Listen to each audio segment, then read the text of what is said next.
सच्चिदानंद समर्थ सद्गुरु साईनाथ महाराज की जय। गुरु मध्ये स्थितं विश्वं विश्व मध्ये स्थितो गुरुः गुरुर्विश्वम् अचान्योऽस्ति तस्मै श्री गुरवे नमः तस्मै श्री गुरवे नमः। सदानिं वृक्षस्य मूलाधिवासात् सुधास्राविणं तिक्तमप्याप्रियन्तं तरुं कल्पवृक्षादिकं साधयन्तं नमामीश्वरं सद्गुरुं साईनाथं नमामीश्वरं सद्गुरुं साईनाथं नमामीश्वरं सद्गुरुं సాయినాథం। బాబా గారి అనుగ్రహంతో బాబా గారి ప్రేరణతో శ్రీ అంజిరెడ్డి గారి గృహంలో ఏర్పాటు చేసుకున్న నెలవారీ సత్సంగానికి ఇచ్చేసిన సాయి పాదరేవుని మనందరి తరపున బాబా గారి దివ్య పాదపద్మం సాష్టాంగ నమస్కారం చేస్తున్నాం। అలాగే తమ నామస్మరణ తమ చరిత శ్రవణం మననం నిధిధ్యాసం చేసే మహర్భాగ్యాన్ని మనందరికీ అనుగ్రహించిన సమర్థ సద్గురు సాయినాథుని దివ్య చరణాలకు సాష్టాంగ నమస్కారం చేస్తూ నాధ్యాత్మ గురువు గారి పాదపద్మాలకు నమస్కారం చెల్లిస్తున్నాను। ఈరోజు పెళ్లి రోజు జరుపుకుంటున్న శ్రీ అంజిరెడ్డి గారు శ్రీమతి రత్నకుమారి దంపతులకి మన తరపున మన నూతన శ్రీ షిరిడి సాయి సత్సంగ బృందం భక్త సమూహం తరపున ఈ దంపతులిద్దరికీ శుభాశీస్సులు తెలుపుతూ పెళ్లి రోజు శుభాకాంక్షలు తెలుపుతున్నాం। బాబా గారు వారికి ఆయురారోగ్యాలతో సుఖ సంతోషాలు ప్రసాదించమని సదా సర్వదా బాబా గారి అనుగ్రహాలు వారి కుటుంబం మీద ఎప్పుడు ఉండాలని వారి మనోకాములు బాబా గారు పూర్తి చేయమని మరొకసారి మనందరి తరపున బాబా గారి దివ్య పాదపద్మం ప్రార్థిస్తూ వేడుకుంటున్నాం।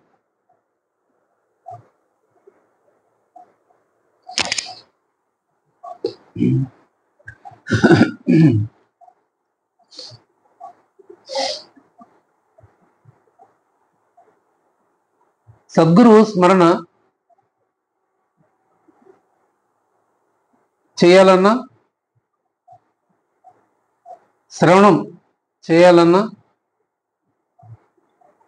ఆయన నమ్ముతుంటేనే జరుగుతుంది।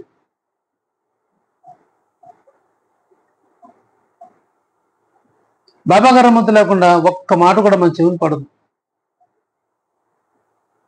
వారి స్మరణ కానీ వారి పేరు కానీ వారి నామం కానీ మనం వెళ్ళాం।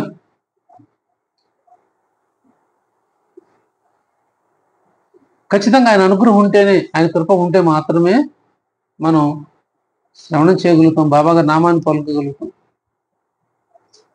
దీనికి శ్రద్ధ అనే అర్హతని మనం సంపాదించుకోవాలి।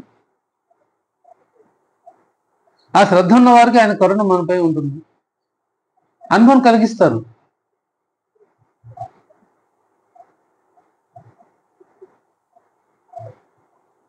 బాబా గారి మాట ఒక్కడు కూడా వదిలిపోదు, అక్షరంలో నిధి దాగి ఉంటుంది। ఆ సాయి నిధిని మనం పొందాలి। ఆ బాబా గారి వచనాల్ని మనం మనసును హృదయంలో పదిలిపరుచుకోవాలి। పొందటం అంటే అదే పదిలిపరుచుకోవడం, నిధిధ్యాసం చేసుకోవాలి। అప్పుడే మనం ప్రయోజనాన్ని బాబా గారి దగ్గర పొందగలుగుతాం, బాబా గారి మార్గంలో ఒక అడుగు వేసిన వారు అవుతాం మనం।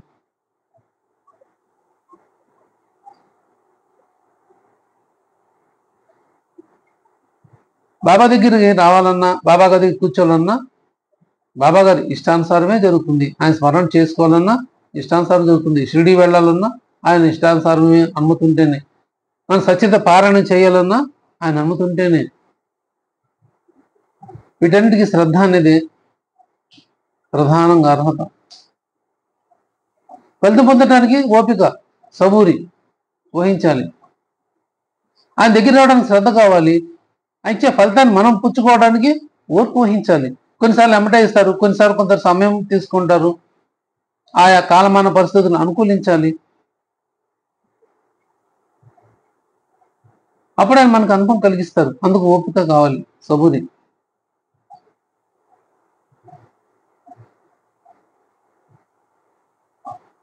అప్పుడు తక్షణ ఫలితం ఇస్తారు. దానికి ఉదాహరణ ఈరోజు వర్షం పడుతుంది, 3 గంటల వరకు కూడా వెళ్ళాలా వద్దా, ఏంటి పరిస్థితి, వాతావరణం ఎలా ఉంటుంది, సహకరిస్తుందా లేదా? రోడ్లు చూస్తేనేమో నిండిపోయి నీళ్లు వస్తున్నాయి, ఏం చేయాలి? మనసంతా రాత్రి 7 గంటల జరిగే సత్సంగం మీదే ఉంది, అదే ధ్యాస. ఏం చేయాలి, ఎట్లా? కుదరదు, రాదు, కాదు అంటానికి ప్రాణం మనసు ఒప్పట్లేదు, ఒప్పనివాడు బాబా కాదు. అదే ధ్యాస, ఇదే నిర్ధ్యాసనం అంటే అదే ధ్యాసనం ఉండటం. ఎప్పుడు మరి 4 గంటల వరకు కూడా డిసైడ్ అవ్వలేదు, వెళ్ళాలని ధ్యాసే, వర్షం తగ్గలేదు, ఏం చేయాలనేది కూడా అర్థం కాని పరిస్థితి. ఇంకప్పుడు వర్షం ఫోటోలు పెట్టిన తర్వాత అవి చూసి ఇంకా వర్షం ఇలా పొంగుతుంది, వాటితో మరి ఎలా ఇబ్బంది అవుతుందా అని ఒకవైపు.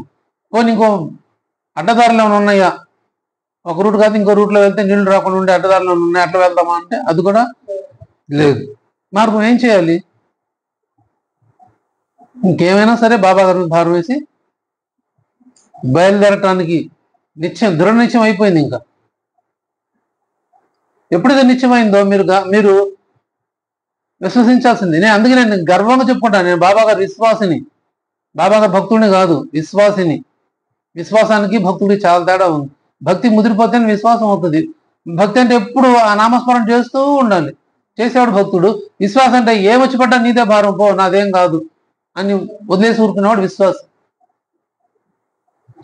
అందుకే వాళ్ళు చెప్తారు విశ్వాసులని, అది నాకు బాగా నచ్చుతుంది. చిన్నపిల్లలు లెగించి పెద్ద పిల్లల్లాగా క్రైస్తవ సోదరులు బైబిల్ పట్టుకొని విశ్వాసంతో వెళ్తారు భగవంతుడి దగ్గరికి, యేసు ప్రభు స్మరణ కోసం వెళ్తారు. చాలా గొప్ప విషయం. మనం కూడా అలా రావాలి. అలా వచ్చినప్పుడే మన హిందూ ధర్మాన్ని, మన హైందవ ధర్మం ముందు తీసుకెళ్ళగలుగుతాం. ముందు మనమే అడుగొట్టేస్తాం. చిన్నపిల్లలు ఇప్పుడే మీకు అక్కర్లేదు, వెళ్ళిపోండి, చదువుకోండి, ఆడుకోండి, మేము వెళ్తున్నాం మీకెందుకు అని మన పిల్లలు మనం అంటాం. మనల్ని కొంతమంది ఏమంటారు, ఇప్పుడే ఏమైపోయింది, మీ వయసు అంతా వెళ్ళిపోయిందా, ఇంకా చాలా వయసు ఉంది, అప్పుడు వెళ్ళొచ్చులే, అప్పుడు చూసుకోవచ్చులే, ఇప్పుడు ముందు మీ పిల్లలు, మొగుడు పిల్లలు, సంసారం చూసుకోండి, సంపాదన చూసుకోండి, నా డబ్బులు వెనకేసుకోండి, ఇలా చెప్తా ఉంటారు.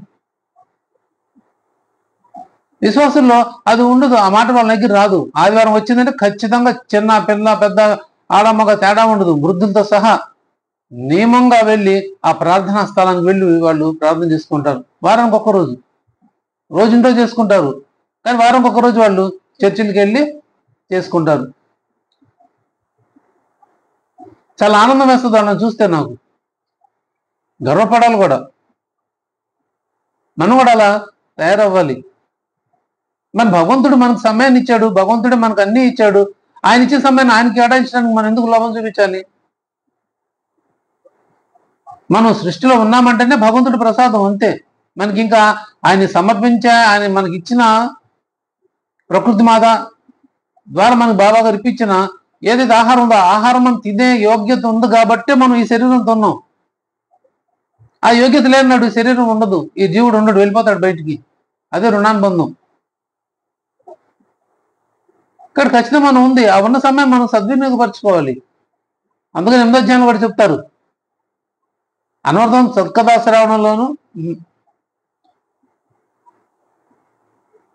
క్షణభంగరమైనటువంటి మానవ శరీరంలో పుణ్యం సంపాదించి పెట్టే శ్లోకాలు, కథావార్తలు వినే సమయం సార్థకం, మిగతా కాలం అంతా వ్యర్థం అని 8వ అధ్యాయంలో చెప్పారు. మనం ఎంతకాలం వృధా చేస్తున్నాం? చాలా కాలం వృధా చేస్తున్నాం. రోజున 1 గంట సేపు మనం భగవంతుడు స్మరణ చేస్తున్నామా? భగవన్నామ స్మరణ చేస్తున్నామా? ఏ భగవంతుడు? నా మనసుకు నచ్చిన భగవంతుడు. ఎవరి మనసుకు నచ్చిన వాళ్ళు? రాముడా, కృష్ణుడా, శివుడా, విష్ణుమూర్తి, అమ్మవారా, బాబా గారా, యేసు ప్రభువ, అల్లానా, నాన్నక, ఎవరు ఏ మతమైనా, ఎవరు ఆశ్రయించున్నారో వాళ్ళు. వారి గురించి మనం 1 గంటన, 1 రోజులో భగవంతుడు మనకి 24 గంటల కాలం ఇచ్చాడు. 8 గంటల కాలం నిద్రలో తీసేస్తే మిగతా కాలం అంతా ఏమైపోతుంది? ఉద్యోగం సంపాదనలుగా చేస్తున్నాం. కొన్ని ఒక 8 గంటలు తీసేస్తే 16 గంటలు పోతే ఇంకా ఎన్ని గంటలు మిగులుతుంది 24లో? ఆ మిగతా కాలంలో మనం 1 గంట సేపు మనం భగవంతుడి స్మరణకి ఇచ్చిస్తున్నామా? అది మనం ఎవరికి వాళ్ళని ఆలోచించుకోవాలి. చాలా సమయాన్ని లౌకిక విషయాల కోసమే మనం ఖర్చు పెడతాం, ఇచ్చిస్తాం. దానివల్ల అవి మన పాపకర్మలు వస్తాయి, కానీ పుణ్యకర్మలు రావు. కర్మలు పోజేసుకోవటమే. కాసేపు ఏం చేస్తుంటాం? వాళ్ళ మీద వీళ్ళ మీద చెప్పుకుంటాం, లేకపోతే ఫోన్లు చేసుకుంటూ కూడా అప్పుడు కూడా ఏదో చర్చ వస్తూనే ఉంటుంది. లేదు ఫోన్లో టీవీలు చూస్తుంటాం, టీవీలో సీరియల్ వస్తాయి, అవి అలాంటివి, అవి కూడా ఒకరి మీద ఒకరు చెప్పుకునేవే. అసలు ప్రధానమైన పాపకర్మలు ఎక్కడ పోగు చేసుకుంటున్నామంటే టీవీ నుంచే. మనం ఎంతసేపు చేస్తుందో చెప్పుకుంటాం, 10 నిమిషాలు, అరగంట అయితే గంట సేపు. కానీ టీవీ ఉందే, టీవీలో ఉన్న మాయ మనల్ని ఆకర్షింపు ఏం చేస్తుంది, కొన్ని గంటల సేపు తన ముందు కూర్చోబెట్టుకుంటుంది. అన్ని గంటల సేపు మనం ఏం చేస్తున్నాం, దానిలో ఉన్న పాపకర్మ చక్కగా మన మనసుకి పట్టించుకొని హృదయానికి కత్తుకుంటున్నాం. దీనివల్ల ఏమైపోతుంది, పాపకర్మల ఫలాన్ని మనం మూట కట్టుకుంటున్నాము. డబ్బులు ఇచ్చి, కేబుల్కి డబ్బులు కట్టి మనం ఎదురు పాపాన్ని సంపాదించుకుంటున్నాం. ఆ ఫైటింగ్ సినిమాలు చూస్తున్నాం, అది పాపకర్మ. వాళ్ళు కుట్రలు కుతంత్రాలు చేస్తారు, అది పాపకర్మ. అది వాళ్ళు డబ్బుల కోసం చేస్తున్నారు, వాళ్ళ వ్యాపారం చేస్తున్నారు. అలాంటి మనం చూడకూడదు. తెలియక ముందు చూసామేమో, తెలిసిన తర్వాత అవి చేయకూడదు. ఎందుకు, అక్కడ కనిపించే క్రూర స్వభావం లేదా క్రూర ఏవైతే మనం ఆ దృశ్యాన్ని మన కళ్ళు చూస్తున్నాయో అది మన మనసు రిసీవ్ చేసుకుంటుంది. మన మనసు ఎప్పుడు రిసీవ్ చేసుకుందో అయిపోయినట్టే, మనం పట్టుకున్నట్టే కర్మల్ని. మనసు ఆలోచన వెళ్తుంది. ఎప్పుడైతే వెళ్ళిందో మనం అదృష్ట కర్మలకి మనం బానిసలమైనట్టు, మనం హత్తుకున్నట్టు, మనం ఎదురిచి కొనుక్కున్నట్టు. ఇప్పుడు ఏమైపోతుంది, మనకున్న పుణ్యఫలం ఏదంటే అది ఖర్చు అయిపోతుంది. ఎవడో ఒకడు ఒరే అని పిలిచాడంట ఇంకొక అతన్ని. ఎమ్మడే పక్కన వెంకటేశ్వర గారు ఉన్నారంట, అవుతుంది వెంకటేశ్వర గారు. ఎమ్మడే అతను శిష్యుని పిలిచి వీళ్ళ లెక్కలో 10 రూపాయలు ఖర్చు రాసుకోయ్యా అన్నారంట. అయిపోయింది అంటే ఒరే అన్నందుకే వాడు పుణ్యఫలం పోయింది, ఖర్చు రాసుకోవడం జమ అయిపోయింది, ఖర్చు అయిపోయింది, పుణ్యఫలం ఖర్చు అయిపోయింది 10 రూపాయలు. ఇలా ఉంటే కర్మలు మనకు తెలియవు. ఇలాంటి కర్మలన్నీ పోగు చేసుకొని చివరికి అవుతాం. వయసు అంతా ఉడికిపోయిన తర్వాత కృష్ణ రామ అనుకుంటాను, భగవంతు స్మరణ చేస్తాను, ఎప్పుడు ఏ జన్మలో ఏ పాపం చేశాను, నాకెందుకు ఈ కర్మ వచ్చింది, ఈ రోగం నాకెందుకు వచ్చింది, అది ఈ బాధలు నాకెందుకు వస్తున్నాయి, ఇలాంటివన్నీ స్మరించుకుంటూ ఉంటాం.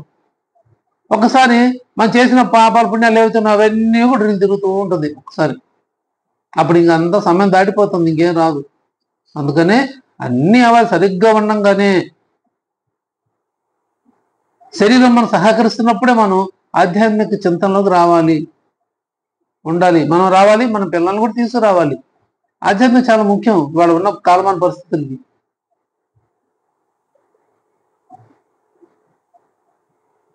అదే మనకి వెనకొచ్చేది, అదే మనల్ని కాపాడుతూ ఉంటుంది ఆధ్యాత్మిక చింతనే. ఎంతో మంది ఋషులు మునులు ఆ హిమాలయ పర్వతాల్లో అదృశ్య రూపంలో ఉండి సూక్ష్మ రూపంలో తపస్సు చేస్తున్న బట్టే మన భారతదేశం రక్షించబడుతుంది. ఇంకా ఏ దేశానికి గొప్పతనం లేదు, ఒక్క మన భారతదేశం. అందుకు మనం గర్వంగా చెప్పుకోవచ్చు భారతీయుడు అని. భారతదేశంలో పుట్టడం చాలా గొప్ప. ఈ భారతదేశంలోనే ఈ బట్టి మూలాన్ని కలపడం ఇంకా గొప్పతనం. అందుకే మంది కర్మభూమి. ఎక్కడెక్కడ వాళ్ళు వచ్చి మన ఎందుకు తపస్సు చేసుకుంటుంటారు, ఇక్కడ ఎందుకు తపస్సు ఆచరిస్తారు. రమణ మహర్షి ఆశ్రమంకి వెళ్తే విదేశీయులు ఎందుకు ఉన్నారు, హిమాలయాలకి విదేశీయులు ఎందుకు ఉంటున్నారు, లేదు మన ఆధ్యాత్మిక క్షేత్రాలు తీర్థాలు ఏవైతే ఉన్నాయో మరి అక్కడ ఎందుకు ఉంటున్నారు. ఆధ్యాత్మిక కేంద్రాలు ఉంటాయి, గురువులు ఉంటారు కొంతమంది, మరి వాళ్ళ దగ్గరికి ఎందుకు ఆకర్షణతో వస్తున్నారు. రుణానుబంధం. వాళ్ళు ఎక్కడో లేదు, ఇక్కడ ఉంది, భారతదేశంలో ఉంది అని తెలుసుకున్నారు కాబట్టి ఇక్కడికి వస్తున్నారు. ఖచ్చితంగా ఆ యొక్క డివైన్ పవర్ని మనం క్యాప్చర్ చేసుకోవాలి ప్రతి ఒక్కరూ.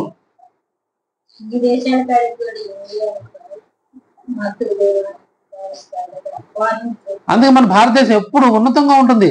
ఎవరు సృష్టిలో ఎవరు భారతదేశాన్ని టచ్ కూడా చేయలేరు, ఎవరేం చేయలేరు. ఆ యొక్క శక్తి ఆ యోగులది, ఋషులది, మునులది ఎవరైతే ఉన్న భగవంతుడి కటాక్షం ఏదైతే ఉందో, తపఫలం ఉందో, ఆ తపఫలం రక్షణ వల్ల ఇంకా భారతదేశాన్ని ఎప్పుడు కాపాడుతూనే ఉంటుంది. అందుకే ప్రపంచంలో 100 మంది సత్పురుషులు ఉంటారంట. 100 మంది, 100 మందిలో 99 మంది మాత్రం భారతదేశంలో ఉంటారు, ఒక్కరు మాత్రం పాశ్చాత్య దేశాల్లో ఉంటారు. ఏ దేశమైనా కావచ్చు, పాశ్చాత్య దేశం అంటే ఏ దేశమైనా ఒక్కరు అక్కడ ఉంటారు. 99 మంది ఒక మన భారతదేశంలో ఉన్నారు. ఈ చేసే పని అదే, మనల్ని రక్షిస్తున్నారు. అందుకు కర్మభూమి అయింది, తపోభూమి. అదే మనం కోరుకోవాలి. భారతదేశంలో పుట్టాం, ఈ దేశంలో మనం, ఈ మట్టిలో మనం కలిసిపోవాలి.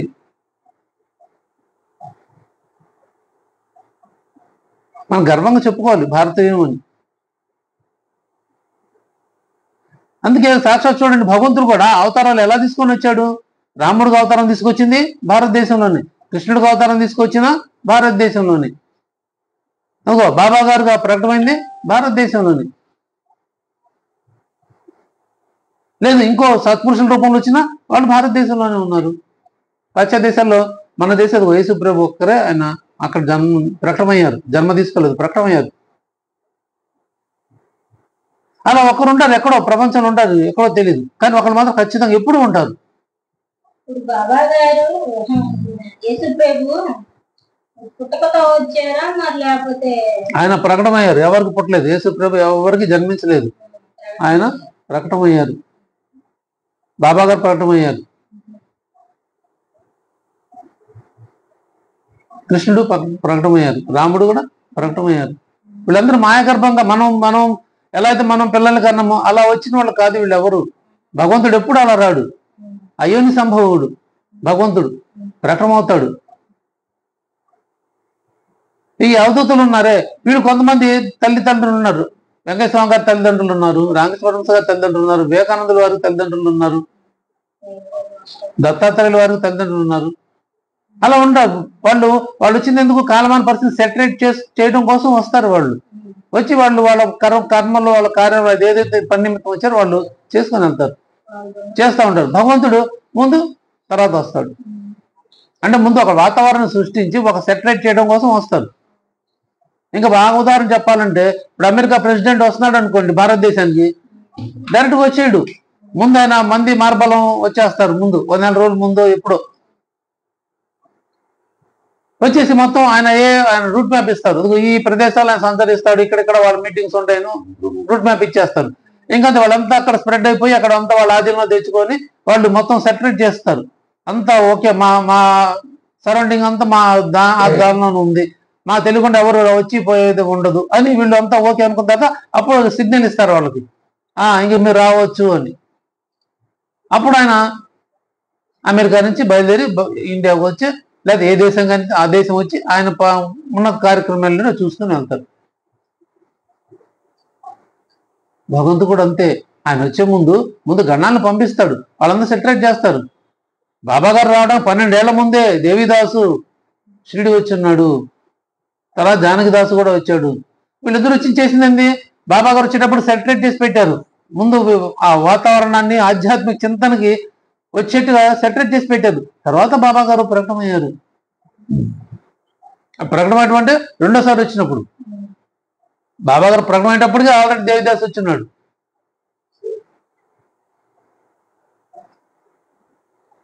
తర్వాత బాబా రెండోసారి మళ్ళీ ఆ పెళ్లి బృందంతో షిరిడి వచ్చినప్పటికి మొత్తం కొంత వాతావరణం సెట్ అయి ఉంది.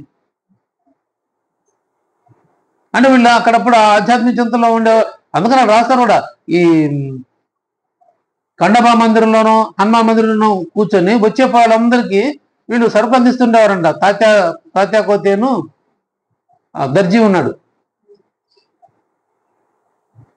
బట్టలు కుడతాడు అతను. వీళ్ళిద్దరు కలిసి వచ్చే వాళ్ళకి సరుకులు కొన్ని ఇవ్వటం, అప్పటికప్పుడు ఆ టెంపరీగా ఒక పూట 2 పూటలు ఇలా రోజు ఉంటే వాళ్ళకి సరుకులు కొనిచ్చి వాళ్ళ ఆహార పదార్థాలు అందించేవాళ్ళు. వాళ్ళు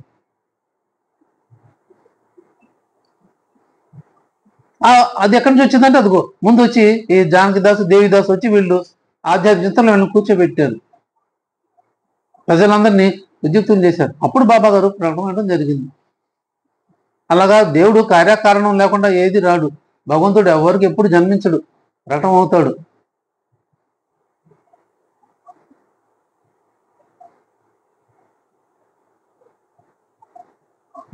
అలాగే మన శ్రద్ధను బట్టి ఆయన మన మార్గాన్ని సులువు చేస్తారు. ఎప్పుడైతే ఇంక వెళ్లాల్సిందే అని మనసు పీగుతుందో, దృఢ సంకల్పం చేసుకుని అయిందో, అంతే 5 నిమిషాల్లో వర్షం ఆగిపోయింది, తెరిపించింది. నేను బాబాతో చెప్పొచ్చా, బాబా ఇప్పుడు సత్సంగం వెళ్తున్నా, మళ్ళీ సత్సంగానికి వెళ్ళి ఇంటికి వచ్చే వరకు వర్షం పడకూడదు, నీదే బాధ్యత. నేను వెళ్ళేటప్పుడు రోడ్డు అంతా క్లియర్గా ఉండాలి. ఇదే చెప్పా బాబాతో నేను, రోడ్డు అంతా క్లియర్గా ఉండాలి, ఎటువంటి ఇబ్బంది పడకూడదు దారిలో అని. నమ్మండి నమ్మకండి, అసలు ఎక్కడ ఇబ్బంది లేకుండా వర్షం నీళ్ళని ఫ్లో అవుతున్నా కూడా ఇబ్బంది లేకుండా వచ్చేసాను. అసలు అసలు ఎక్కడా లేదు. అది ఇక్కడ ఇంటికి వచ్చిన తర్వాత ఆగింది బండి, ఇక్కడ ఆగలేదు. ఇది ఆయన చేసే ఏర్పాటు ఇంతే ఉంటుంది. మన శ్రద్ధను బట్టే బాబా గారు మన మార్గాన్ని చూపిస్తారు.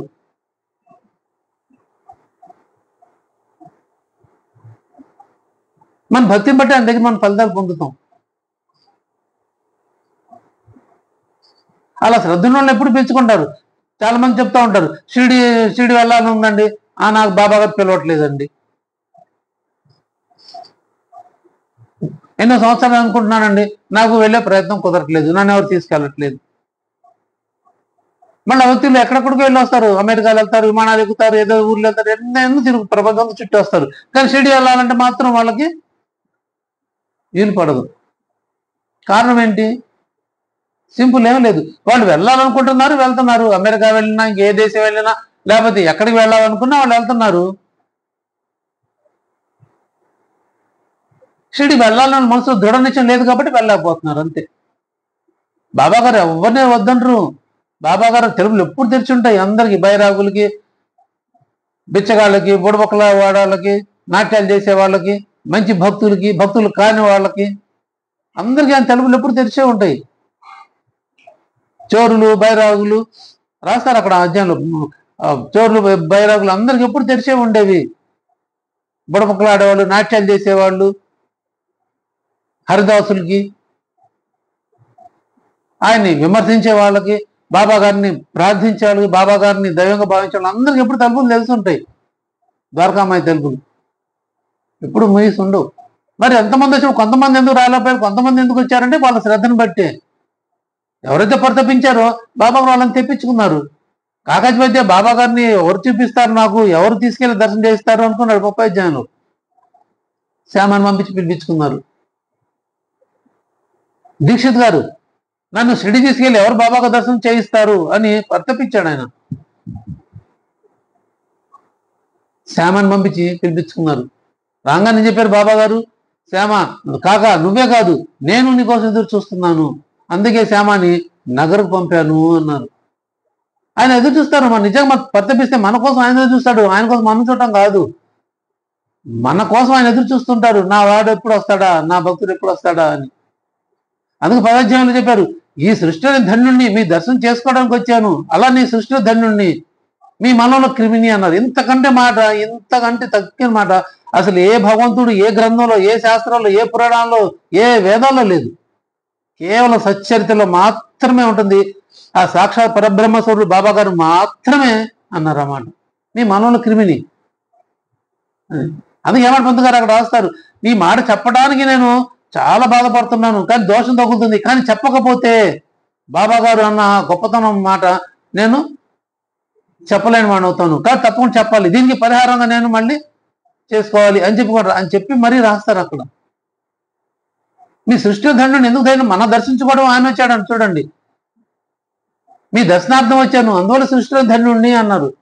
మనల్ని ఆయన పుట్టించారు, ఆయన పుట్టించి మనల్ని చూడటం కోసం వచ్చేది ధన్యులు అంటారు.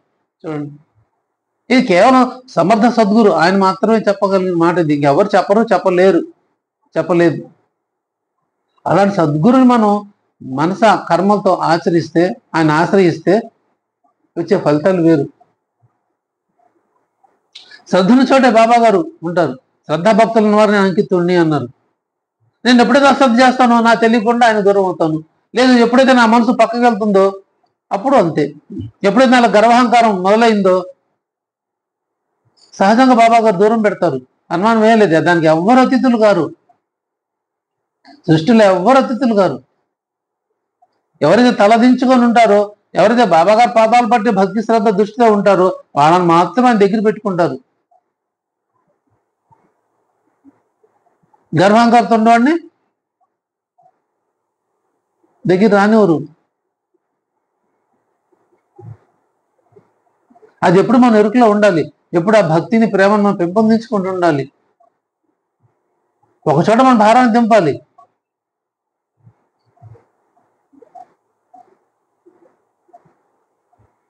దేవుడు కోపం వస్తే రక్షించిన సద్గురువు ఉన్నాడు, 17 అధ్యాయులు చెప్తారు. సద్గురు కోపం వస్తే రక్షించేవారు ఎవరూ లేరని తెలుసుకోవాలి అన్నారు. మన దైవపూజ ఎక్కర్లా, సద్గురు స్మరణ ఒకటి చేస్తే చాలు, అన్నీ ఉన్నట్లే. సకల సృష్టి సాయమని అనిపిస్తుంది అని చెప్తుంది సత్యార్థి. మనం సాయనాథులు మన కళ్ళల్లో నిండిపోతే ఇంకా అక్కడ వేరొకరికి స్థానం లేదు, ఉండదు. ఎందుకు? ఎప్పుడు మనం ఆయన శాస్త్రంలోనే ఉంటాం కాబట్టి. ఆ భక్తిని మనం అలవర్చుకోవాలి. బాబా గారి పట్ల మనం ప్రేమను పెంచుకోవాలి. అశాశ్వతమైన ప్రేమల్ని, అశాశ్వత బంధాన్ని వదిలించుకొని శాశ్వతమైన బంధం కలిగి ఉండాలి. మనం బాబా గారి వైపు మన మనసుని తిప్పాలి. మన శరీరాన్ని ఆయన సేవకు వినియోగించాలి. మరో నోరు ఆయన ప్రార్థన కోసం వినియోగించుకోవాలి. మన చెవులు బాబా గారి కథలు వింటే శ్రవణానికి మనం వినియోగించుకోవాలి.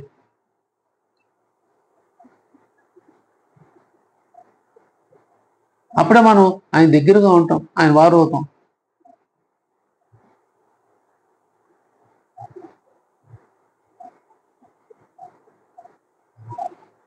ఎలా ఉండాలి మళ్ళీ చెప్తారు. మనసులో కృపణుడికి మనసులో ఎప్పుడు వాడు దాచిపెట్టి దండరాసుల మీదే ఉంటుందంట. వాడు ఎక్కడ తిరిగినా కూడా కృపణుడు అంటే పిసిని కొట్టేవాడు, బాగా ధనం సంపాదించి దాచిపెట్టినవాడు. వాడు ఎవరు ఇవ్వడు, ఎవరిని నమ్మడు, డబ్బులు బాగా సంపాదిస్తాడు, ఎక్కడ దాచిపెట్టి వస్తాడు ఎవరికి తెలియకుండా. వాడు కృపణుడు. అలాంటి వాడికి ఎక్కడ తిరుగుతున్నా కూడా వాడి మనసు అంతా ఎక్కడ ఉంటుందంట? వాడు దాచిపెట్టి వచ్చిన డబ్బు మీదే ఉంటుందంట. వాడు ఎక్కడ గొయ్యి తీసి గోతులో పాతి పెడతాడు, పెరట్లో పాతి పెట్టి దానికి గుర్తుగా మొక్కో ఏదో పెట్టుకుంటాడు. వాడికి మాత్రమే తెలిసేట్టు పెట్టుకుంటాడు గుర్తు. కానీ ధ్యాస ఎక్కడ ఉంటుంది? వాడి ధ్యాస అంతా అమ్మాయి నొచ్చాడేమో, ఆ గొయ్యి తవ్వాడేమో, ఆ తీసుకుని వెళ్ళిపోయాడేమో అనే భావనలోనే ఉంటాడు. పూర్వకాలం చేసేవారండి ఇట్లా, పెరట్లో దాచిపెట్టేసి గొయ్యి తీసి దాని మీద మొక్క పెట్టడం, లేదా గుర్తుగా ఉన్న కరపలు పెట్టుకోవడం చేసేవారండి. కొంతమంది బావిలో వేసి వెళ్ళేవాళ్ళండి. ఎక్కడ దూరం వెళ్తున్నారు అనుకోండి, ఎప్పుడు వస్తారో తెలియదు వాళ్ళు.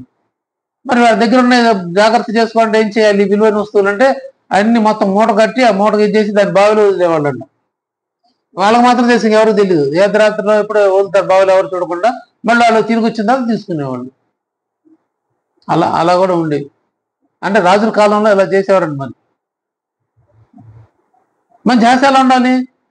ఆ కృపణుడు ఎక్కడ? వాడు తీర్థక్షేత్రాలకు వెళ్ళినా, భగవద్ దర్శనానికి వెళ్ళి ఎక్కడికి వెళ్ళాడు, మనసు అంతా అక్కడే ఉంటుంది. అలా మనం బాబా గారిని ప్రేమించాలి. మన మనసంతా బాబా గారి చరణాల వైపు ఉండాలి.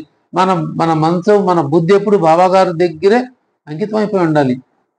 ఒక ప్రియుడు ప్రేయసిని ఎప్పుడు ఎలా స్మరిస్తాడు ఉంటాడో అలా మనం స్మరించాలి. ఒక ప్రేయసి ప్రియుడిని ఎలా స్మరిస్తుంటుందో అలా మనం భగవంతుని స్మరణ చేయాలి.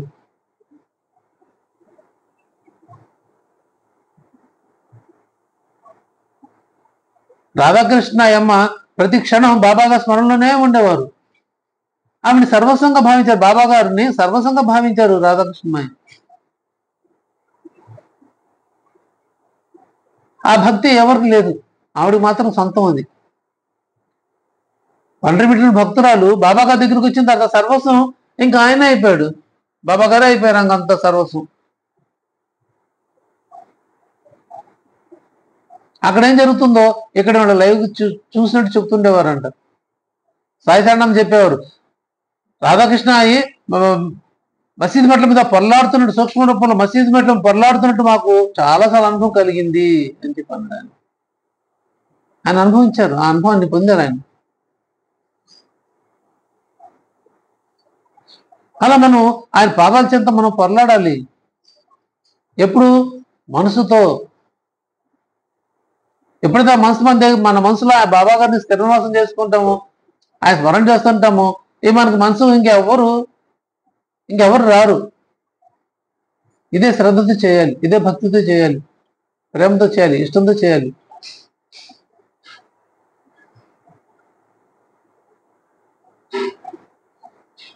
ఆయనకి ఏం అవసరం లేదు, అష్టోపచారాలు షోడశోపచారాలు అవసరం లేదు, శరీరం సూక్ష్మ చేసే తీర్థయాత్ర పర్యటనలు అవసరం లేదు, వ్రతాలు ఉద్యాపనలు అవసరం లేదు.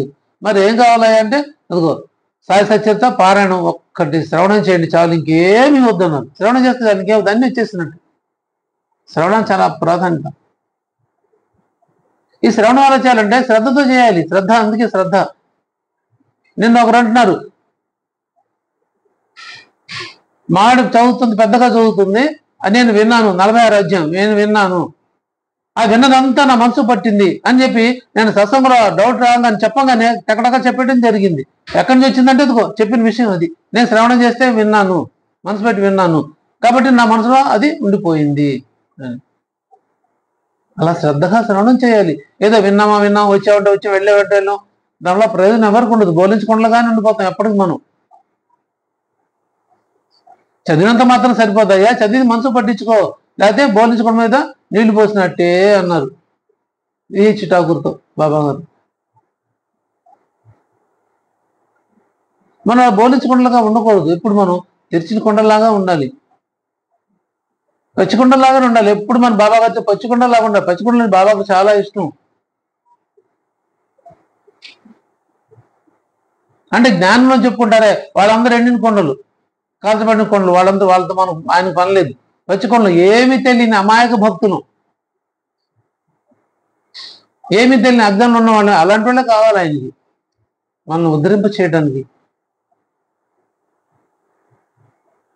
రోజు 2 కొండలు వామన్ తాత్య దగ్గర రోజు 2 పచ్చికొండలు డబ్బులు ఇచ్చి కొనేవారు బాబా గారు. ఏం చేశారు? పొద్దున్నే సాయంత్రం దాకా బాబా గారు చేతిలోనే ఉండేవి ఆ కొండలు 2. చాలా బోధ ఉంది, చాలా జ్ఞానం ఉంది. మనం అనలైజ్ చేసుకుంటూ వెళ్తే ఆ పచ్చికొండల విషయంలో ఆ ఎపిసోడ్ లో చాలా ఉంది నేర్చుకునే బోధ.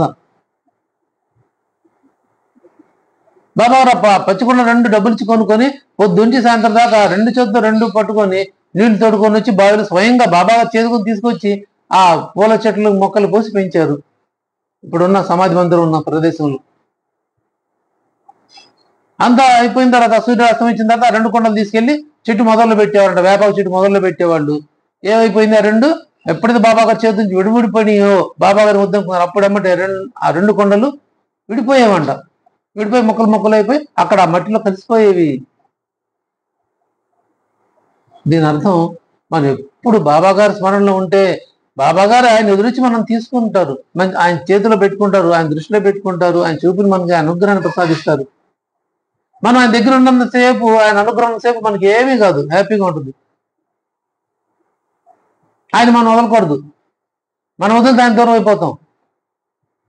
ఆ సమయం ఏం చేస్తారు? పచ్చికొండ 2కి ముక్తి ప్రసాదించారు. 2 విడిపోగానే మోక్షాన్ని పొందినవి. భగవంతుడి స్పర్శలో ఉండి పొద్దుంచి సాయంత్రం దాకా ప్రతిరోజు ఆ 2 కొండలు ఏమైపోయినాయి? మోక్షాన్ని పొందినాయి. అప్పుడే మనకు కూడా మోక్షం ఇస్తాడు. మళ్ళీ జన్మ లేకుండా జన్మరాహిత్యాన్ని ప్రసాదిస్తాడు సద్గురువు. మీరు నన్నే ఆశ్రయించి ఉంటే నేను మిమ్మల్ని చూస్తాను.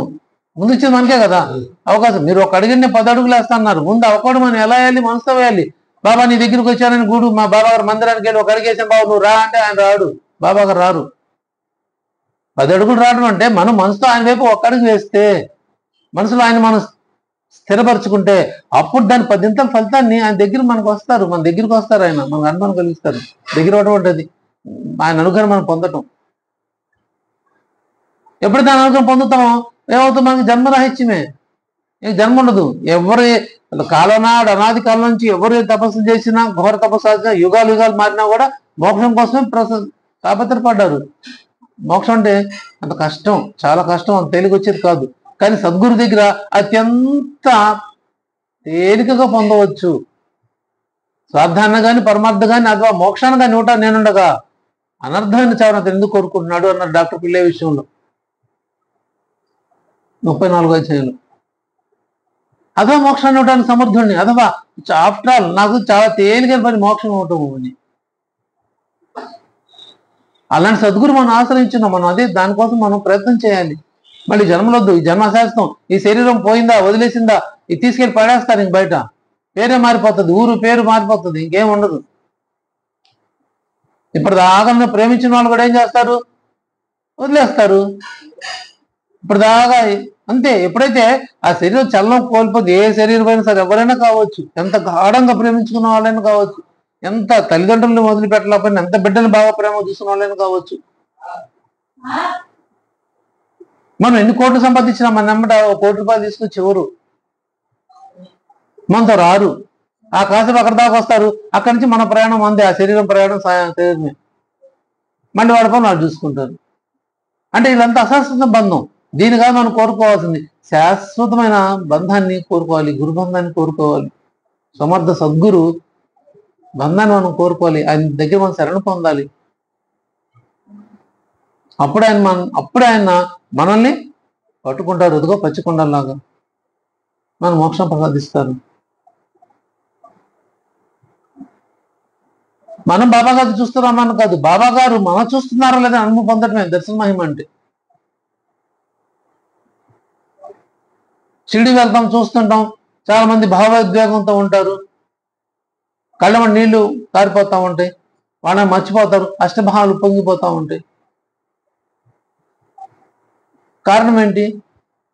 మనం బాబాగా చూస్తున్నాం కరెక్ట్, కానీ ఆయన మనం చూస్తున్నారు, నా తండ్రిని నేను చూస్తున్నాను అనే భావంతో మనం భావోద్వేగం ఎప్పుడు ఉంటామో మనం తెలియకుండానే అష్టభావాలు పొంగుతాయి. అది దర్శన మహిమ అంటే. మాటల్లో ప్రవచనాలు, ప్రశ్నలు, సమాధానాలు లేవు, కేవలం దృష్టి మాత్రంతోనే అతని చిత్త చాంచల్యం శాంతించింది. 35 జన కాకాజీ వైద్యక్షులు చెప్తారు.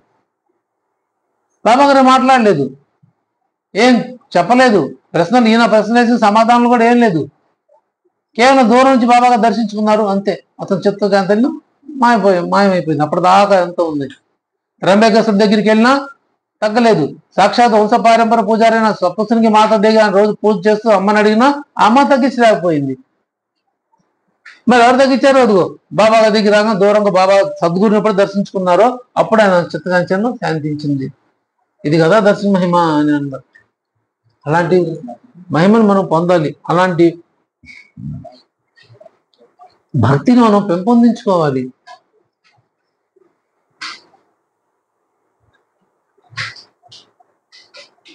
బాబా గారు ఎప్పుడు మనం చూడటం కాదు, బాబా గారు మనం చూస్తున్నారన్న అనుభూతి మనం పొందుతూ ఉండాలి. కొంతమంది మాట్లాడతారు బాబా గారితో, షిరిడి అంతా కూడా బాబా గారితో మాట్లాడుతుంటారు, అందుకు బాబా గారిని చూసి నవ్వారు, బాబా గారు పెద్దలు కదిలి బాబా గారిని చేశానంటారు. వాస్తవం వాళ్ళకి అనుభవం, భక్తి బట్టి వాళ్ళకి అనుభవాలు కలిగిస్తారు బాబా గారు. మనకు కూడా అనుభూతి కలుగుతుంటది, అందుకు బాబా గారిని అమ్మటే ఉన్నారు, నాతో ఉన్నారు అనేది. నాకు అనుభవం కలుగుతుంటుంది ఎప్పుడు కాదు, చాలాసార్లు మన మధ్య చాలాసార్లు. ఎప్పుడు చూడంగానే ఎవరు వెళ్ళినట్టు ఉంటుంది, చూస్తే ఎవరు కనిపించరు, వెనకాల చూస్తే మళ్ళీ వచ్చినట్టుంది, ఎవరు ఇంకెవరు బాబా గారు. ప్రత్యక్షంగా అనుభూతి పొందుతుంది. ఆ బాబా గారు, బాబా నాది ఎప్పుడు ఉన్నావు, ముందు వెనక ఎప్పుడు మీరున్నారు బాబా, ఎట్లానే ఉండాలి. మనుషులు నమ్ముకుంటే ఎప్పుడు వెళ్తారో తెలియదు మనకి. వాళ్ళకి కోపం వచ్చినా మనం వదిలి వెళ్ళిపోతారు, మన కోపం వచ్చినా మనం వదిలి వెళ్తాం. కానీ అశాశ్వత బంధాలు ఇవి. ఆ భార్యాభర్తలు అయితేనో, తల్లి కొడుకులు అయితేనో, లేకపోతే తోబుట్టులు అయితేనో తిట్టుకున్నా కొట్టుకున్నా మాట్లాడో మళ్ళీ కలిసి ఉంటారు, అది కూడా అశాశ్వత బంధమే. కానీ కొన్ని బంధాలు ఉంటాయి, పరిచయాలు ఉంటాయి, అవి అంతే. ఎవరిద్దరిలో ఎవరు కోపం వచ్చినా, ఎవరు బాధ కలిగినా, ఎవరిని ద్వేషించుకున్నా ఆ బంధం శాశ్వతంగా తెగిపోతుంది, ఇంకంతే. ఇవన్నీ అశాశ్వత బంధాలు. మరి శాశ్వతంగా మనం ఎప్పుడు కలిసి మనం ఏమనుకున్నా కూడా, మనం అరిచినా కోపడినా మనం వదిలిపోకుండా బంధం ఏదంటే అదిగో సద్గురు బంధం. బాబాతో మనం మాట్లాడచ్చు, బాబాతో మనం పోట్లాడచ్చు, బాబా నాకు ఏం చేస్తున్నావు, బాబా నువ్వేం నాకేమి ఇవ్వట్లేదు, నేను అనుకుంది కావట్లేదు అడగొచ్చు. మన ఆయన కాబట్టి ఇంకెవరిని అడుగుతాం, తండ్రి అయితే అన్ని వింటారు ఆయన. కానీ మనకి ఏమి ఇస్తాడు, మనకి ఏది శ్రేయస్ అది మాత్రమే ఇస్తాడు అనుకునే ఎవరు. మనం ఒక లిస్ట్ చదివితే ఆ లిస్ట్ అంతా ఎవరు ఆయన, మనకి ఏది మంచో, ఎవరి సాంగత్యం మనకి మంచిదో వాళ్ళని మాత్రం కలుపుతారు, వాళ్ళని మాత్రం మన దగ్గర ఉంచుతారు. లేదు మనకి ఏ సంబంధం ఇష్టమో, శ్రేయస్సు కలుగుతుందో అది, మరి నాకు ఏ చదువు అయితే ఇష్టమో, ఏ చదువు శ్రేయస్సు కలిగిస్తుందో అది మాత్రం ఉంచుతారు. కొంతమంది చాలా మంది అనుకుంటారు ఏ సీట్ తీసుకోవాలి అర్థం కావట్లేదు, ఏ బ్రాంచ్ తీసుకోవాలి అర్థం కావట్లేదు, ఏ ఛానల్ అంటప్పుడు ఆయన ముందు పెట్టాలి, బాబా మీ సమస్య ఇది మీ ముందు పెడతాను, నాకేది మంచిదో అది ఇప్పించండి. ఆయన ఇస్తారు. కొంతమంది చెప్తారు అది పెట్టుకో, అది ఇవాళ ఇప్పుడున్న పరిస్థితి బట్టి దీనికి బాగుంది, దీనికి డిమాండ్ ఉంది, అది చెప్తా ఉంటారు చాలా మంది. లేదా ఆ కాలేజీ బాగుంది, ఈ కాలేజీ బాగుంది అంటారు. మనకు తెలియదు ఏ కాలేజీ బాగుందో, వాళ్ళు చెప్తే మనం విన్నాం. కానీ అన్ని తెలిసిన వాడు భగవంతుడు ఉన్నాడు. ఆ భగవంతుడు తెలుసు నాకు ఏ కాలేజీ సీట్లు వస్తే నేను బాగా చదువుకుంటాను, నేను ఏ కాలేజీ చేరితే నాకు నా భవిష్యత్తు బాగుంటుందో, నేను ఏ ఉద్యోగం చేస్తే నాకు బాగుంటుందో, నేను ఏ వ్యాపారం పెడితే నాకు శ్రేయస్సు కలుగుతుందో, లేకపోతే నేను ఏ అమ్మాయిని వివాహం చేసుకుంటే నా జీవితం బాగుంటుందో, నేను ఏ అబ్బాయిని వివాహం చేసుకుంటే నా జీవితం బాగుంటుందో, అవన్నీ ఆయనకి తెలుసు. కాబట్టి ఆ సమస్య ఆయనకు వదిలిపెట్టాలి. బాబా అదిగో మీ శ్రేయస్సు అయితే నన్ను జరిపించండి, మీరు నాకు ఏ శ్రేయస్సో అది ప్రసాదించండి, అంతే. ఇంకంతకు మించి ఏం కోరుకోకూడదు. లేదు మనం కోరుకుంది కాబట్టి ఇస్తారు బాబా గారు, ఖచ్చితంగా ఇస్తాడు ఆయన, మనం ఏం కావాలంటే. కానీ దాని లాభ నష్టం మనమే భరాయించుకోవాలి, ఆయన సంబంధం లేదు అక్కడ. ఇదిగో నువ్వే కోరుకున్నావు కదా, నీకు ఇచ్చాను అంటాడు ఆయన. అడగడానికి ఛాన్స్ లేదు. అదే నీ ఇష్టం బాబా అని ఆయనకు వదిలినప్పుడు మనకి ఏది శ్రేయస్సో ఖచ్చితంగా అదే ఇస్తాడు. అది ఎప్పుడు మనకి భవిష్యత్తులో తెలుస్తుంది. బాబా గారు ఇవ్వబట్టి నాకు ఏదో పేరు ప్రఖ్యాతి వచ్చింది, బాబా గారు ఇవ్వబట్టి నాకు మంచి కాలేజ్ వచ్చింది, బాబా గారు ఇవ్వబట్టి నాకు మంచి ఉద్యోగం వచ్చింది, బాబా గారు నేను మంచి అమ్మాయిని పెళ్లి చేసిన, బాబా గారు ఇవ్వబట్టి నేను మంచి అబ్బాయిని పెళ్లి చేసుకున్నా, బాబా గారు ఇవ్వబట్టి నాకు మంచి ఆస్తి దొరికింది. ఇలాంటి చాలా సమస్యలు పరిష్కారం చూపిస్తానండి. ఇది శ్రద్ధ ఉండాలి, ఓర్పు సహనంతో వెయిట్ చేయాలి. ఆయన చెప్పేవారికి ఇచ్చేవారు వెయిట్ చేయాలి. అగర్భ శ్రీమంతుడు బూటి నాగపూర్నే ఆ రోజుల్లో కొనగలంత ధనం ఉన్న శ్రీమంతుడు బూటి గారు. అలాంటి బూటి గారు అల్లుడు జీజీ నార్కే గారు ఉద్యోగం కోసం బాబాగారి దగ్గరికి వస్తారు. ఆయన ఏదో ఉద్యోగం చేస్తుంటాడు, అది మానేసి మళ్ళీ బాబాగారి దగ్గరికి వస్తే, బాబా నాకు ఉద్యోగం ఇప్పించమని అడుగుతారు. బాబా గారు పూనా పూనా అంటారు. ఈ పూనా అంటం ఏంటంటే మళ్ళీ నా బాబా నా ఉద్యోగం పూనా, మళ్ళీ బాబా గారు ఉద్యోగం పూనా, ఇదే జరుగుతాడు. అది 2 సంవత్సరాలు 3 సంవత్సరాలు జరిగింది అట్లా. ఆయన అడగటం, ఈయన పూనా అంటాం.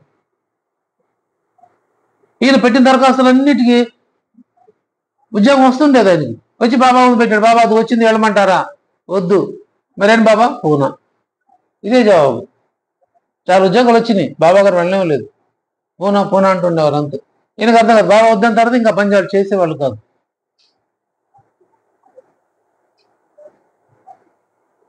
అది దృఢం భక్తులు వాళ్ళందరూ. అట్లా పూనాలో అట్లా ఒకసారి ఇంటర్వ్యూకి వెళ్తాడు. పూనాలో కూడా ఇంటర్వ్యూ వస్తుంది రమ్మని యూనివర్సిటీలో. అప్పుడు వెళ్తాడు ఈయన. అప్పుడు బాబా గారి ముందు చెప్తాడు, బాబా వెళ్ళమంటారా, వెళ్ళిరా అని చెప్తారు.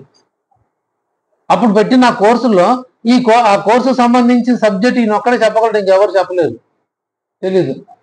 ఈయనకి ఎలా ఉద్యోగం ఇచ్చేస్తారు, జాయిన్ అయిపోతాడు. జాయిన్ అయిపోయిన తర్వాత ఆ అపాయింట్మెంట్ ఆర్డర్ తీసుకుని మళ్ళీ బాబా గారికి తిరుపతి వస్తాడు షిరిడి. వచ్చినప్పుడు అప్పుడు దారిలో ఆయనకి అర్థమవుతుంది, ఓహో బాబా గారు నేను అడిగిన ప్రతిసారి నన్ను ఏ ఉద్యోగానికి పంపలేదు, పూనా పూనా అనేవారు, ఇదా పూనా అంటే ఉదాహరణ ఉద్దేశం ఇదా, నాకు పూనాలో ఈ యూనివర్సిటీ పెడతారు, ఈ యూనివర్సిటీ నాకు ఉద్యోగం వస్తుంది అనే ఉద్దేశంతో నన్ను ఎక్కడికి పంపలేదా బాబా గారు అని అప్పుడు అతని మనసు కనిపిస్తుంది. బాబా గారు ప్రతి చర్య విశిష్టం, ఇదే విశిష్టత, విలక్షణం. ఆ సమయంలో తెలపరు బాబా గారు. ఆ సందర్భం వచ్చినప్పుడు మన మనసు మనం తెలిసేట్టు చేస్తారు. అప్పుడు బాబా నువ్వే చేసావు, నువ్వు కాదు ఇంకెవరు చేశారు బాబా గారు అని అప్పుడు మన మనసు అనిపిస్తుంది. ఇలాంటి అద్భుతాలు ఎన్నో, మహిమలు ఎన్నో చూపిస్తారు, చమత్కారాలు ఎన్నో చూస్తారు. అప్పుడు వచ్చి బాబా గారికి కృతజ్ఞతలు తెలుపుకుంటాడు జీజీ నార్కే గారు. పూనా పూనా బాబా గారు ఎందుకు అన్నారు అనేది అప్పుడు అర్థమైంది. దీనికి ఏం చేశాడు ఇతను, శ్రద్ధతో ఓర్పు వహించాడు. ఓర్పు, సహనంతో బాబా గారి దగ్గర ఉండబట్టే బాబా గారు అతనికి ఒక మంచి ఉద్యోగాన్ని ఇచ్చారు, ఒక ప్రొఫెసర్ ఉద్యోగాన్ని ఇప్పించారు. ఆ తర్వాత ఆ యూనివర్సిటీకి ఛాన్సలర్ అవుతాడు, ఆ యూనివర్సిటీ మొత్తానికి హెడ్ అవుతాడు అతను. ఆయన తలుచుకుంటే అలా ఉంటుంది. అందుకే మన భూత భవిష్యత్తు మనల్ని ఆయనకే తెలుసు, ఆయనకి విడిచిపెట్టాలి. బాబా మీరు ఏది మంచిదో నాకు ఇవ్వండి, అది మాత్రం చేయాలి. దీనికి శ్రద్ధ ఉండాలి, అల్టిమేట్గా సబూరి కూడా ఉండాలి. అవి ఉన్నప్పుడే ఆయన దగ్గర మన ఫలితాన్ని పొందుతాము. ఇప్పుడు కొన్ని పెళ్లి సంబంధాలు చూస్తాం, ఏమనుకుంటాం, నేను అదే అనుకుంటాను, మా అబ్బాయి మంచి సంబంధం అయితే బాబా మాకు శ్రేయస్ అయితే ముందుకు నడిపించండి, లేకపోతే సహజంగా ఆపేయండి. ఇంకా నా ఇష్టంతో సంబంధం లేదు. అది కుదిరింది అంటే బాబా గారు ఏర్పాటు చేసినట్టే, కుదరలేదంటే బాబా గారు నా మంచిది కాదని వదిలిచ్చారు, ఇంతే. ఇంకదే డెసిషన్, ఇంక వేరేం లేదు. ఎన్ని తీసినప్పుడు అదే సమస్య, అదే బాబా వెళ్తున్నాం, ఇదిగో వెళ్తున్నాం, మంచిదైతే ముందు పోనిచ్చు, లేకపోతే లేదు అని ఇదే మార్గం వెళ్ళే చివరి లాస్ట్ మీట్ వరకు ఇదే జరుగుతూ వచ్చింది. అంతా అంత ప్రకారమే జరిగిపోయింది. ఇక్కడ మా ప్రమేయం ఏమీ లేదు. నచ్చింది తీసుకోవాలి అనుకున్నాం, ఓకే ఎంతవరకు, కానీ జరిపించినంత అది ఆయన సమక్షంలో ఆయనే. మనకి ఏది మంచి బాబాగా తెలుసు, మనకు తెలీదు. అందుకే మనం ఆయన మీద ఆధారపడాలి, దానికి ఓర్పు వహించాలి. ఇప్పుడు ఇబ్బంది పడుతున్నామే, బాబా గారు తెలిసి ఇచ్చావే, బాబా గారు ఎందుకు పంపించాడు అని బాధపడుతుంటాం. కొన్ని ఆర్థిక ఇబ్బందుల వల్ల, అనారోగ్యాల వల్ల, కొన్ని ఇబ్బందుల వల్ల, లేకపోతే వాళ్ళు వీళ్ళు చెప్పిన మాటల వల్ల పడుతుంటాం కదా. కానీ అది ఎందుకు అనేది ఇప్పుడు తెలియదు. ఆ సమయం చెప్పి మనకు మనసు తెలియబోతారు, బాబా అందుకనే మాకు ఇది ఇచ్చారు, మాకు ఇది ప్రసాదించారు, మాకు ఇది ఇప్పించారు, ఈ ఉద్యోగం ఇచ్చింది, ఈ ఇల్లు ఇచ్చింది, ఈ అమ్మాయి పెళ్ళైంది, ఈ అబ్బాయి పెళ్ళైంది, అప్పుడు తెలియజేస్తాం. దానికి సహనం కావాలి. తప్పకుండా ఖచ్చితంగా బాబా తెలియపరుస్తారు, ఎవరికైనా తెలియపరుస్తారు. మనం భక్తి ఆయన మీద ఆధారపడి ఆయన నిర్ణయం ప్రకారం వెళితే.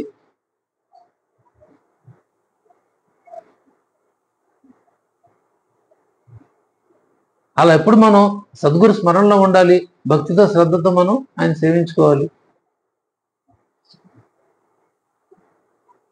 అప్పుడే మనం సత్ఫలితాలు పొందుతాం.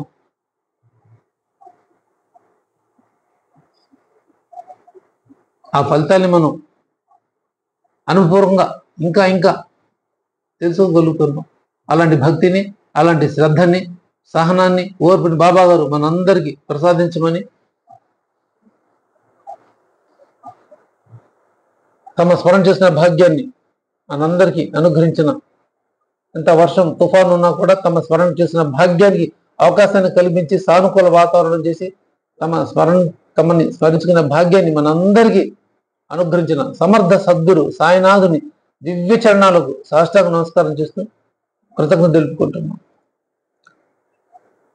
అలాగే ఈరోజు పెళ్లి రోజు జరుపుకుంటున్న శ్రీ అంజిరెడ్డి గారు, శ్రీమతి రత్నకుమారి దంపతులకి బాబా గారి అనుగ్రహాశీస్సులు ఎప్పుడు ఉండాలని, వారి కుటుంబానికి బాబా గారు వారికున్న సమస్యలు ఏమంటే తీర్చి వారి కుటుంబాన్ని ఎప్పుడు బాబా గారు సంరక్షిస్తూ వారి మనోకామను పూర్తి చేయమని మనందరి తరఫున బాబా గారి దివ్య పాదపద్మలుగా ప్రార్థిస్తూ ఆ దంపతులిద్దరికి పెళ్లి రోజు శుభాకాంక్షలు తెలుపుతూ శ్రీ సచిదానంద సమర్థ సద్గురు సాయినాథ్ మహారాజ్ की जय।